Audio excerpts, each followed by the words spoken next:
बिस्मिल्लाहिर्रहमानिर्रहीम। Ring and vector space का हमारे पास टॉपिक चल रहा था मैक्सिमल आइडियल और प्राइम आइडियल। पहले हमने मैक्सिमल आइडियल से रिलेटेड थ्योरम किया था, आज हम ये प्राइम आइडियल से रिलेटेड देखते हैं।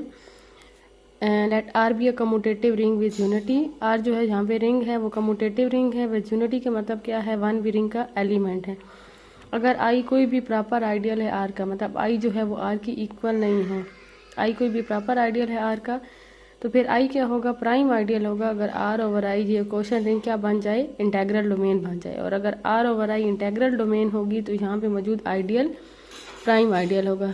तो सबसे पहले प्राइम आइडियल की डेफिनेशन रिवाइज कर लेते हैं कि अगर हमारे पास आई कोई आइडियल है, आई प्राइम आइडियल होगा कि अगर ए बी आई को बिलोंग कर रहा है तो या ए आई का एलिमेंट होना चाहिए या फिर बी आई का एलिमेंट होना चाहिए। अगर दो एलिमेंट्स का प्रोडक्ट आई में मौजूद है तो उन दोनों दो एलिमेंट्स का प्रोडक्ट आई में मौजूद है तो फिर इन दोनों में से कोई एक एलिमेंट आई का लाजमी होना चाहिए। इस तरह के आइडियल को क्या कहते हैं, prime ideal.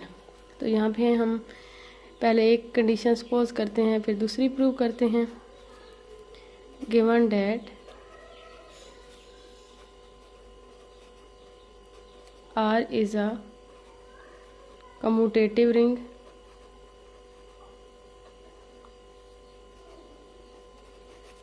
with unity, that is 1 belongs to R। हम जानते हैं कि अगर R over R commutative ring है तो R ओवर I मतलब जो क्वेश्चन रिंग होती है फिर वो भी क्या होती है, कम्यूटेटिव रिंग होती है। Then R over I is also commutative ring।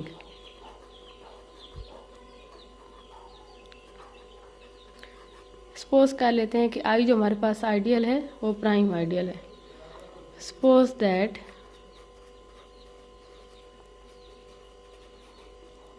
I is prime ideal, we have to show that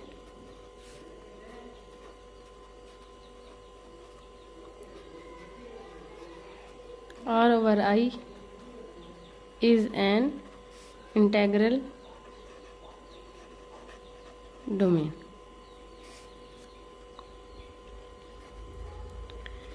integral domain की डेफिनेशन क्या थी, a commutative ring with no zero divisor. ऐसी कम्यूटेटिव रिंग जिसमें कोई zero divisor ना हो उसे क्या कहते हैं, इंटेग्रल डोमेन। मतलब R ओवर I एक तो कम्यूटेटिव रिंग हो और दूसरा इसमें कोई ज़ीरो डिवाइज़र एग्जिस्ट ना करे। ऊपर ये हम देख चुके हैं कि अगर R जो है वो कम्यूटेटिव रिंग होगी तो R ओवर I भी क्या होगी, कम्यूटेटिव रिंग। अब R ओवर I जो है वो कम्यूटेटिव रिंग है। हमने सिर्फ क्या शो करवाना है कि R ओवर I में कोई ज़ीरो डिवाइज़र एग्जिस्ट नहीं कर रहा। ज़ीरो डिवाइज़र एग्जिस्ट करने का मतलब क्या है कि दो नॉन ज़ीरो एलिमेंट का प्रोडक्ट नॉन ज़ीरो होना चाहिए। ज़ीरो डिवाइज़र एग्जिस्ट कर रहे हो तो उसकी डेफिनेशन क्या होती है कि अगर दो एलिमेंट नॉन ज़ीरो हैं तो उनका प्रोडक्ट ज़ीरो होगा। दो नॉन ज़ीरो एलिमेंट का प्रोडक्ट ज़ीरो हो सकता है, ये रेजिड्यू क्लासेस में हो सकता है। तो अगर हमने ये शो करवाना है कि ज़ीरो डिवाइज़र एग्जिस्ट नहीं कर रहे तो इसका मतलब क्या, अगर दो एलिमेंट नॉन ज़ीरो हैं तो उनका प्रोडक्ट भी नॉन ज़ीरो होना चाहिए। तो हम लेट करते हैं कि आर ओवर आई के और बी, आर ओवर आई के हमारे पास दो एलिमेंट्स हैं, ए प्लस आई और बी प्लस आई। ये हमने दो एलिमेंट्स ले लिए हैं आर ओवर आई के और इन दोनों का प्रोडक्ट हम नॉन ज़ीरो रखते हैं। And A plus I B plus I is equal to I. हमने सपोज कर लिया है कि आर ओवर आई के ए प्लस आई और बी प्लस आई जो हैं आर ओवर आई के दो एलिमेंट हैं और इन दोनों एलिमेंट का प्रोडक्ट नॉन ज़ीरो है।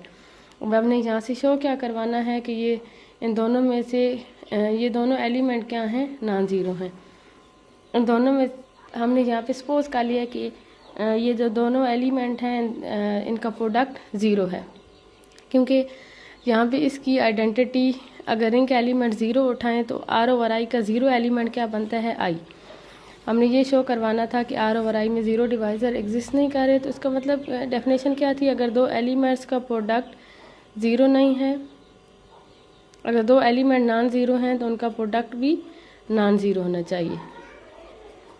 उलट कंडीशन क्या बनती है, अगर इसकी कंट्रापोजिटिव स्टेटमेंट देखें कि अगर दो एलिमेंट का प्रोडक्ट ज़ीरो है तो उनमें से कोई एक एलिमेंट ज़ीरो होना चाहिए। तो हमने ये चीज़ सपोज कर ली है कि ए बी का प्रोडक्ट ज़ीरो है, और सपोज करेंगे यहाँ से प्रूव करेंगे कि या ए की वैल्यू ज़ीरो है या बी की वैल्यू ज़ीरो है। A plus I B plus I equal to zero, zero plus I, A B plus I is equal to I. यहाँ पे क्वेश्चन रिंग के एलिमेंट थे तो उसकी डेफिनेशन यूज़ कर ली है कि ए को बी से मल्टीप्लाई करवा देते हैं, आई को एक ही दफ़ा ऐड कर दें, ए बी आई में ऐड होके आई की इक्वल आ रहा है। तो इसका क्या मतलब है कि ए बी किसका एलिमेंट है, आई का एलिमेंट है। और यहाँ पे आई कौन सा आइडियल चल रहा है, प्राइम आइडियल। प्राइम आइडियल के डेफिनेशन के अकॉर्डिंग अगर ए बी आई को बिलोंग कर रहा है तो या ए का या ए आई का एलिमेंट होगा या फिर बी आई का एलिमेंट होगा। Since I is prime ideal, so either A belongs to I or B belongs to I। अगर A I के एलिमेंट हुआ तो A प्लस आई किसकी इक्वल आ जाएगा, I की इक्वल। और अगर B I के एलिमेंट हुआ तो B प्लस आई किसकी इक्वल होगा, I की इक्वल। वैसे नॉर्मल जो रिंग वगैरह चल रही होती है उसका ज़ीरो एलिमेंट, उसकी अंडर एडिशन आइडेंटिटी ज़ीरो होती है, लेकिन आर ओवर आई ये जो क्वेश्चन रिंग है इसका ज़ीरो एलिमेंट क्या होता है, आई होता है। ठीक, तो यहाँ से दोबारा देख लें, हमने प्रूव करवाना था कि आर ओवर आई में ज़ीरो डिवाइज़र एग्जिस्ट नहीं कर रहे। ज़ीरो डिवाइज़र एग्जिस्ट ना करवाने के लिए हम दो तरह से कंडीशंस प्रूव कर सकते हैं। एक ये, ज़ीरो डिवाइज़र एग्जिस्ट ना करने का मतलब ये होता है कि अगर दो एलिमेंट नॉन ज़ीरो हैं तो उनका प्रोडक्ट भी नॉन ज़ीरो होना चाहिए। दूसरी फॉर्म में डेफिनेशन क्या बनती है कि अगर दो एलिमेंट का प्रोडक्ट ज़ीरो है तो लाजमी उनमें से कोई एक एलिमेंट ज़ीरो होना चाहिए। हमने ये कंडीशन यूज़ कर ली। हमने सपोज किया कि दो एलिमेंट जो हैं इनका प्रोडक्ट क्या है, ज़ीरो है। A plus I B plus आई किसकी इक्वल है, ज़ीरो की इक्वल। और यहाँ पे ये जो रिंग है इसका ज़ीरो एलिमेंट क्या है, आई, इसलिए हमने इसको किसकी इक्वल रखा, आई की इक्वल। यहाँ पे क्वेश्चन रिंग की डेफिनेशन यूज़ कर ली, उसके अंडर मल्टीप्लिकेशन एलिमेंट की प्रॉपर्टी यूज़ कर ली। क्या बन जाएगी, A B plus I is equal to I.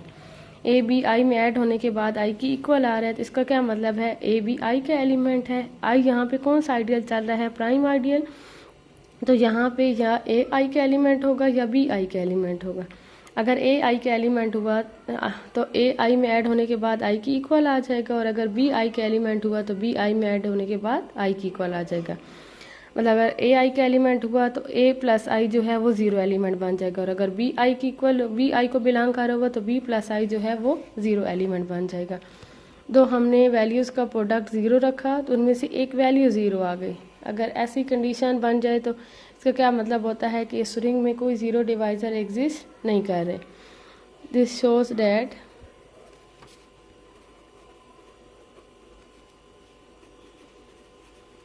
R over I has no zero divisor. R over I में कोई ज़ीरो डिवाइज़र नहीं है, और जो R over I है वो इंटेग्रल डोमेन है। R over I जो है वो कम्यूटेटिव रिंग है। R over I commutative ring है और इसमें कोई ज़ीरो डिवाइज़र एग्जिस्ट नहीं कर रहे। ऐसी रिंग जिसमें ऐसी commutative ring with no zero divisor is called integral domain. तो ये R over I यहाँ पे क्या बन जाएगी, integral domain. That is R over I is an integral domain.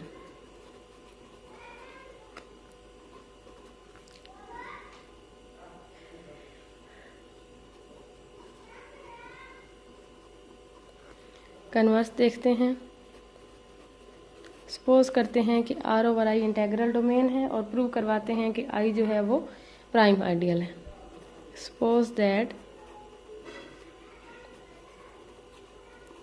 R over I is an integral domain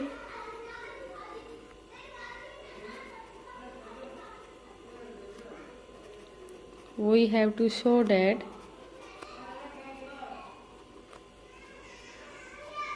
I is prime ideal।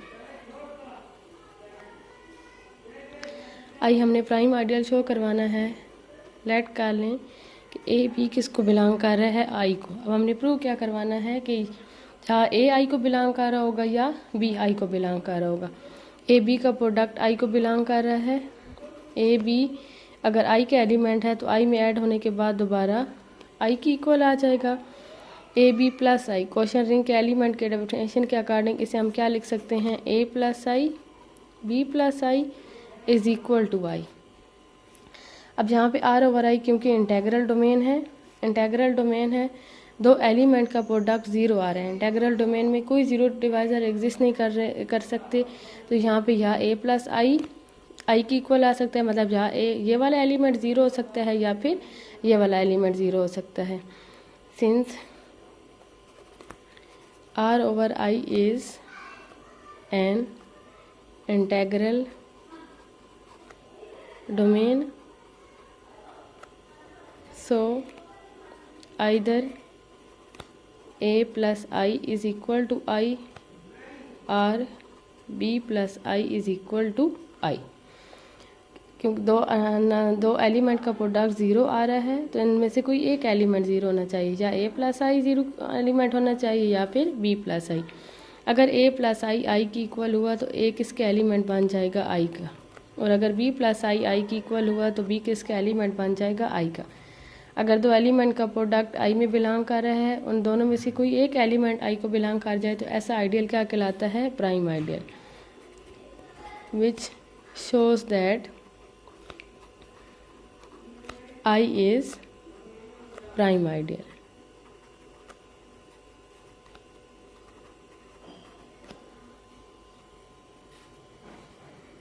Next हमारे पास theorem है, prove that every maximal ideal is prime ideal।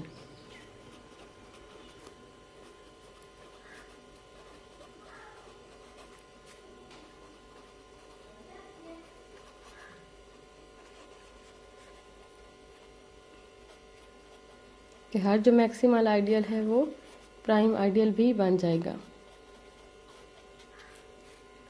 Late R be a ring and हम इसको कोई maximal ideal consider कर लेते हैं, and M be a maximal ideal of R. We have to show that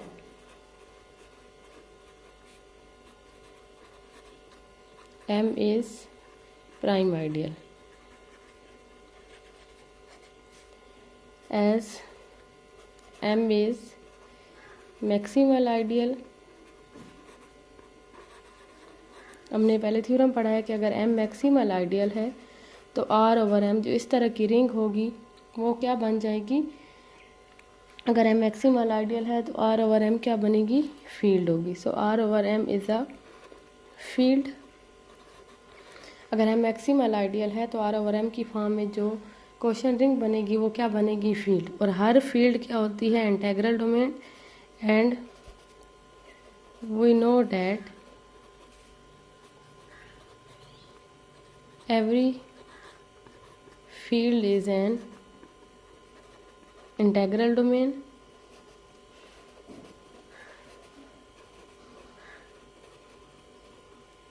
that is हर field integral domain होती है, तो आर ओवर एम हमारे पास क्या बन जाएगी, integral domain. So R over M is an integral domain.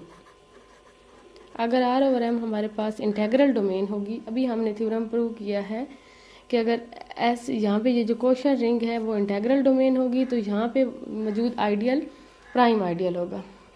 ये दो थ्योरम हमने प्रूव किए हैं कि अगर दो थ्योरम ये थे कि अगर m जो है वो मैक्सिमल है,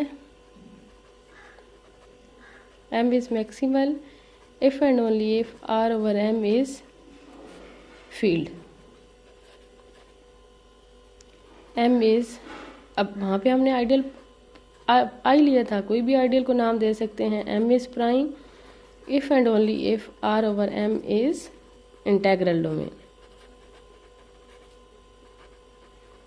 तो ये दो इम्पोर्टेंट थ्योरम है कि अगर m मैक्सिमल आइडियल है तो r ओवर m फील्ड होगी, और अगर m प्राइम आइडियल है तो r over m integral domain होगी। If and only if case के साथ है, सबसे पहले हमने ये वाला थ्योरम यूज़ किया है, ये थ्योरम यूज़ किया है कि अगर m मैक्सिमल आइडियल है तो r ओवर m क्या बन जाएगी, फील्ड बन जाएगी। और हर फील्ड क्या होती है, इंटेग्रल डोमेन। तो इसका क्या मतलब है कि R over M integral domain होगी, और अगर R over M integral domain होगी तो यहाँ पे मौजूद जो आइडियल है वो प्राइम आइडियल होगा।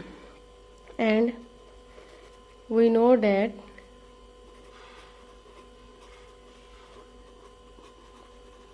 If R over M is integral domain,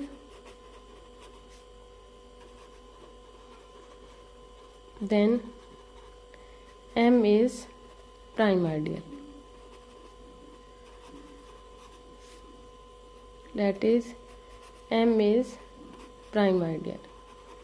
हमने सपोज किया था कि M कौन सा आइडियल है, मैक्सिमल आइडियल। क्या प्रूव हो गया कि M प्राइम आइडियल है। तो इसका क्या मतलब है कि हर मैक्सिमल आइडियल प्राइम आइडियल होगा। Hence every maximal ideal is a prime ideal.